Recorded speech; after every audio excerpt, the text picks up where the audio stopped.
torej bomo lahko pričakujemo, kaj v Mariboru, da se spet dogajalo. Vedno se dogaja v Mariboru. Vedno se dogaja v Mariboru, inkubator nam je že pač za... Ja, inkubator si nas je rezerviral, ker smo imeli zdaj za Haunted House Fest in bil všeč. Ja, v Mokomacerju je pač bil lani, v malce drugačni obliki. In se je pač zgodilo 6 dogodkov na 6 sobot. Hoče smo imeti enega, ampak inkubator je videl priložnost, da ker pač dosti ljudi privabimo noter v njihov prostore in je pač rekel, raztegnite to na celi mesec pa pol, neko imajo oni 30 let obstoja. To je tako lentko mora trajati. Ampak ja, pač morali smo pač na hitro vse narediti, ne, in pač... Ideja je bila pač, zaključek bo za Halloween, lepo naredimo Haunted House, oziroma Haunted... kaj je že bila pač Crypt. Crypt, varianta Crypta, ja. Prav, Mokomacer je v bistvu kot nek festival oziroma mini konvencija, ki jo delate samo v Maribor za neko lokalno skupnost, bi lahko rekel. So povabljeni na celo Slovenijo. Ampak v okvirih inkubatorja. In so pač letos rekli, pač na te, dajmo 6 delov, pač naredimo manjše, ker pač lokacija ni ravno ful velika, ne? Pač naredimo nekaj manjših, pa da vidimo, kaj se bo pač kaj se bo opremilo od teh, ker smo imeli različne tematike, vsaka sobota je bila drugačna tematika, ne.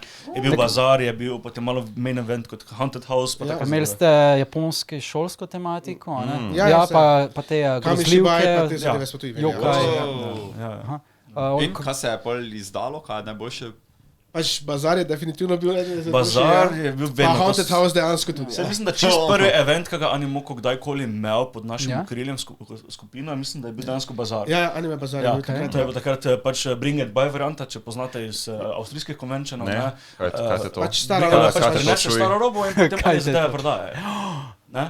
Recimo, ne, tako recimo mislim, da Ani Night je taka zadeva, ki je bila tako... Vse tudi na Harokonu so zdaj imeli, veš kako so imeli. Ampak mi smo imeli zdaj kot bazar neki boljši sejem anime geekovske robe, ne, in lahko pač vsak se prijavi, gor pridejo, dobi mizo, zastoj in v bistvu pač prodaje pač kdo hoče. Torej, ti dogodki so vedno brezplačni tudi za udeležence, bazarjev, stojnice. Zdaj, bomo tako rekli, ker se planira nekaj za naslednje leto pravzaprav. Ja, naslednje leto, kaj pa je letos?